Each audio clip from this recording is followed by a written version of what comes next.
Mi tiempo con Dios.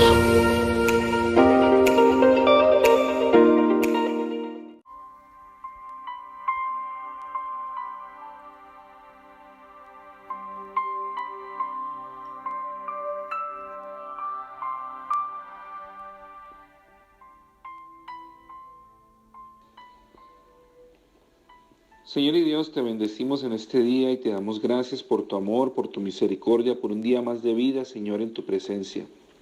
Oramos, Dios mío bendito, para que tu palabra, Señor, en este momento hable a nuestra mente, a nuestro corazón y nos anime, nos dé fuerza y nos ayude a entender más y más de tu palabra. Te bendecimos en este día y quiero orar muy especialmente por quienes nos escuchan para que les bendiga, Señor, en todo cuanto estén haciendo en este momento. Bendícenos y quedamos en tus manos, en el nombre poderoso del Señor Jesús. Amén y amén. Bienvenidos hermanos y hermanas en esta mañana nuevamente a su devocional Mi Tiempo con Dios de la iglesia La Roca de Betel. Agradezco nuevamente a los pastores Oscar e Islena por la invitación a acompañarles en este día en la lectura del capítulo 7 de Apocalipsis. Leamos por favor juntos y juntas, y si usted tiene una Biblia a su mano, quisiera pedirle que nos acompañe en esta lectura de esta mañana.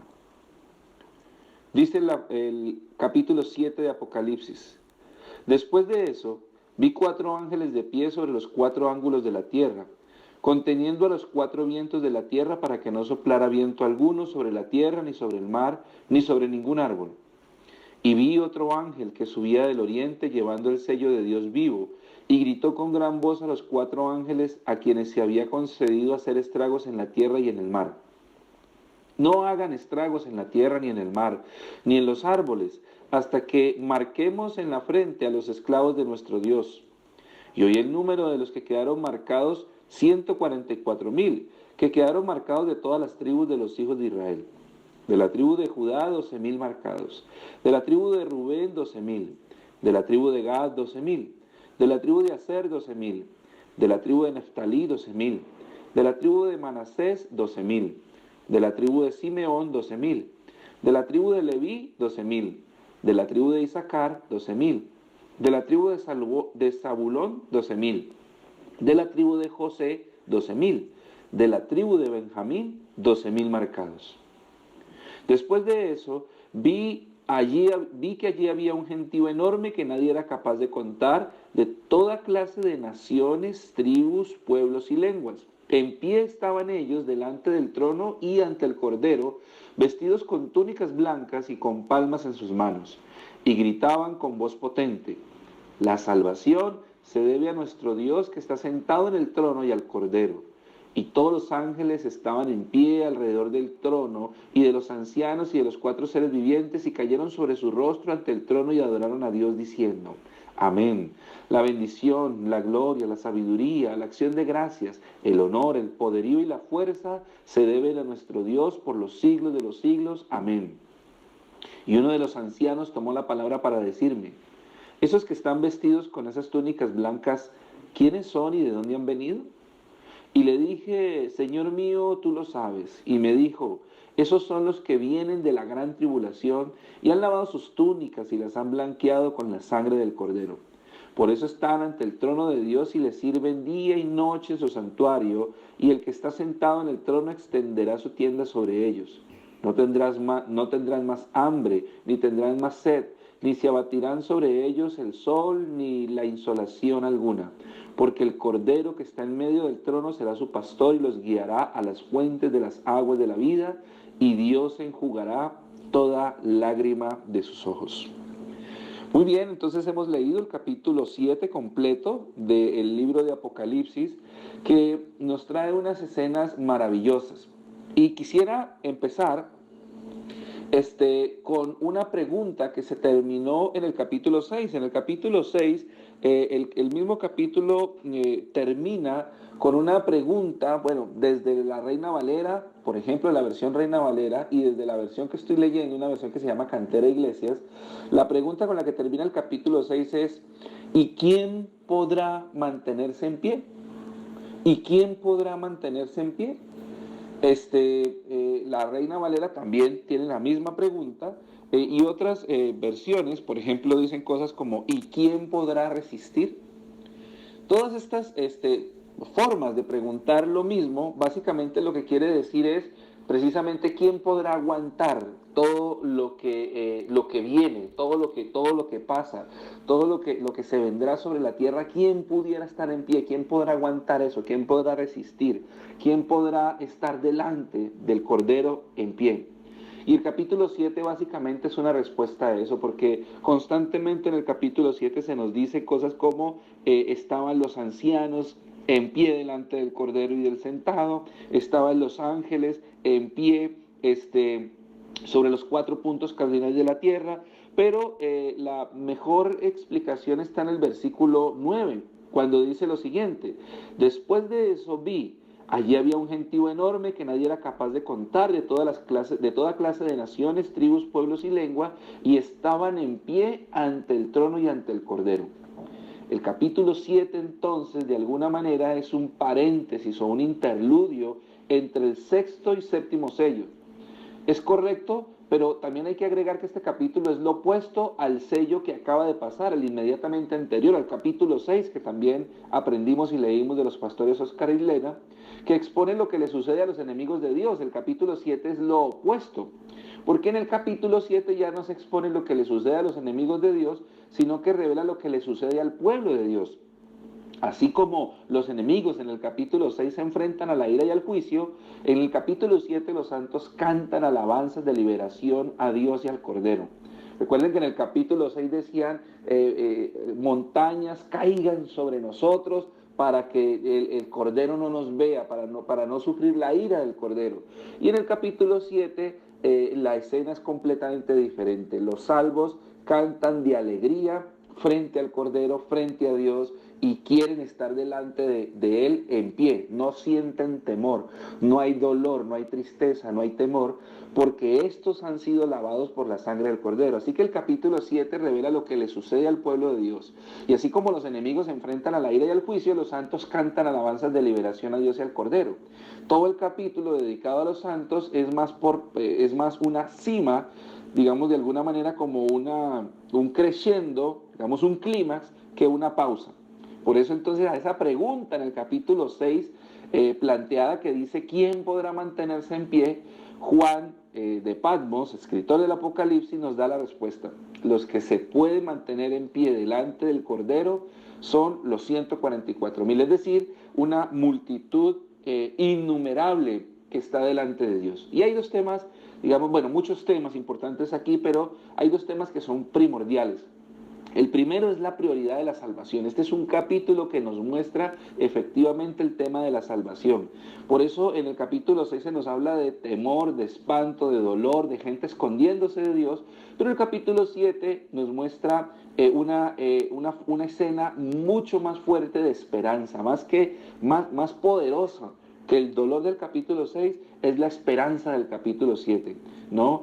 Ese amor de Dios es demostrado en el capítulo 7 al guardar, al cuidar a aquellos que son suyos. Pero en el capítulo 7 también vemos que se remarca mucho la presencia de Dios y del Cordero de Jesús. Frente entonces a la destrucción que suscitan los perversos y al grito de los oprimidos, digamos, se revela el gozo, digamos, de ese futuro, ¿no? En el capítulo 6 la gente dice que las almas gritaban y decían: Señor, ¿hasta cuándo no vengarás la sangre de los que nos asesinaron, ¿no? Y en el capítulo 7 ya no hay ese dolor y ese grito, sino que hay una alabanza. ¿Por qué? Porque hay la certeza de la salvación por medio de la sangre de Cristo a los seres humanos. Esta experiencia del Dios que se vuelve amigo cercano, de alguna manera es un tema fundamental en todo este libro del Apocalipsis. ¿Pero por qué se marcaban estas personas? Pues básicamente un sello es digamos, una forma muy normal en aquel tiempo de marcar lo que es perteneciente a uno. Se marcaba con un sello los objetos que eran propiedad de uno, se marcaba el ganado y también se marcaban a los soldados. En el Apocalipsis puede haber una alusión a estos dos usos, puesto que los mártires, digamos, son ovejas que sirven al pastor, como las ovejas o el ganado marcado por su dueño, pero también los mártires, los seguidores, los salvos, son soldados que siguen a su jefe. El sello también es a la vez una marca, pero también es una marca de dependencia y una marca de protección. De ahí que entonces haya una alusión a un número, que es muy fácil reconocer ahí, que es el número de los 144.000. Pero entonces aquí nos muestra que esos 144.000 están representados por las 12 tribus de Israel, solamente que multiplicados por 1.000, o sea, 12.000. Lo que equivale, digamos, de alguna manera a una realidad de los escogidos muy fuerte, ¿no? Algunos ven entonces que en este caso esos 144.000 pues son solamente el pueblo de Israel, son 144.000 personas específicas que se salvaron del pueblo de Israel y no más. Otros dicen que efectivamente esos 144.000 realmente pertenecen al pueblo cristiano. Hay inclusive algunas corrientes cristianas evangélicas que dicen que los 144.000 son las personas que pertenecen a su denominación, etcétera, etcétera, y que ese número no es ningún número simbólico, sino que son efectivamente 144.000 personas que se van a salvar y no hay chance para nadie más. Sin embargo, este número debe tomarse de forma simbólica. El Apocalipsis es un libro, o la misma literatura apocalíptica es una literatura de símbolos. Por lo tanto, los números y muchas de las cosas que se dicen no se deben tomar de forma literal, sino de forma simbólica. En el Apocalipsis, como en casi toda la Biblia, los números no representan cantidades, sino que quieren manifestar algo. Ejemplo de lo anterior son las 7 iglesias que dan la idea de totalidad. Sabemos, ya lo leímos, que el Apocalipsis nos muestra 7 iglesias, pero no necesariamente el Apocalipsis está representando o quiere decir que esas 7 iglesias son las únicas a las que Dios le está hablando o existían. Se está hablando de esas 7 iglesias como representación de la totalidad de las iglesias. 7 es la totalidad, la perfección. Entonces se habla de esas 7 iglesias para hablar de la totalidad de las iglesias. De ahí que todo lo que está sucediendo con esas 7 iglesias es lo que es el mensaje de Dios a la totalidad de las iglesias. De ahí entonces que en la Biblia se nos hable de la idea de totalidad, pues no de cantidad. Si el 144.000, o sea, 12 veces 12.000, debería interpretarse de forma simbólica, de alguna manera para expresar la unidad del pueblo de Dios. Solo que en esta oportunidad ese pueblo está multiplicado por 1.000. Y una característica de este grupo de sellados, digamos de alguna manera, es la total simetría. De ahí que se hable de 12.000. Y en cada tribu, de la tribu de Rubén, de la tribu de Neftalí, de la tribu de Isaacar, siempre se hable de 12.000. Y no es verdad que las 12 tribus tuvieran el mismo número, como algunos podrían pensar. No, es que esas tribus eran pequeñas y cada una tenía 12.000 personas y esos son los 12.000 salvos de los que está hablando Apocalipsis. No es cierto, no es cierto.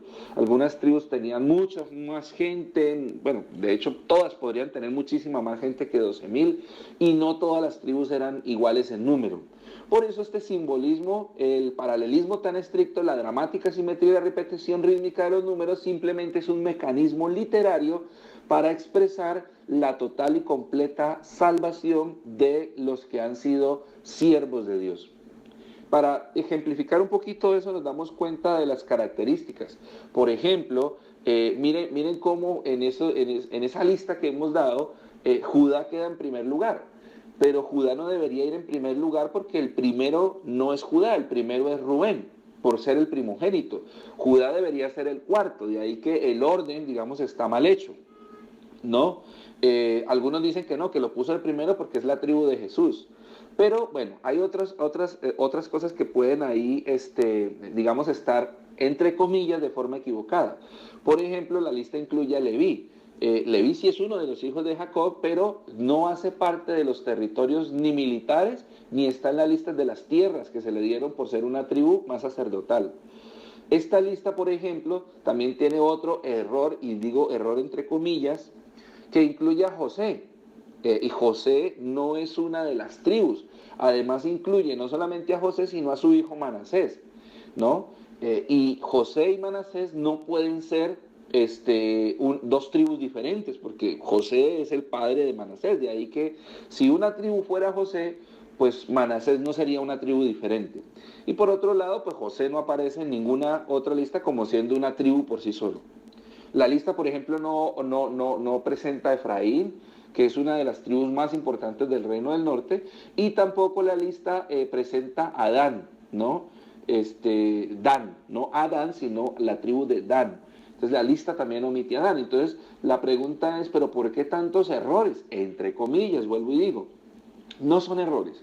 Simplemente que el Apocalipsis presenta este orden básicamente para decir que no se trata necesariamente de verdad de las tribus de Israel. Lo que está tratando de hablar con estos 12.000 más 12.000 más 12.000, que da 144.000, es la totalidad del pueblo de Dios. De lo que quiere hablar, digamos de alguna manera, este texto es de la totalidad del pueblo de Dios. ¿No? Este texto entonces de alguna manera es un texto de gozo. El Salmo 16:11 dice, en tu presencia hay plenitud de gozo. Y es básicamente lo que está queriendo comunicar este capítulo a sus lectores y a sus oyentes. La multitud de gozo que está de los que sienten los que están en la presencia del Cordero. Estaban, dice el texto, delante del trono y en la presencia del Cordero. Y estaban de pie. Estas personas. Significa entonces aceptación por parte del Señor, acceso a su presencia y participación en la adoración celestial. Estar en la presencia de Dios significa vida en su más plena realización. Por eso recuerdo ese Salmo 16:11.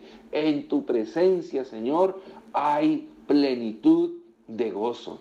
En medio de tanta desgracia ocurrida en la tierra, en el capítulo 6, no solo por lo que está pasando, sino por lo que pasará seguramente al abrir el séptimo sello, pues esto es preludio, esto es antes de la lectura o de del destapar el séptimo sello, pues estas personas lanzan gritos de victoria.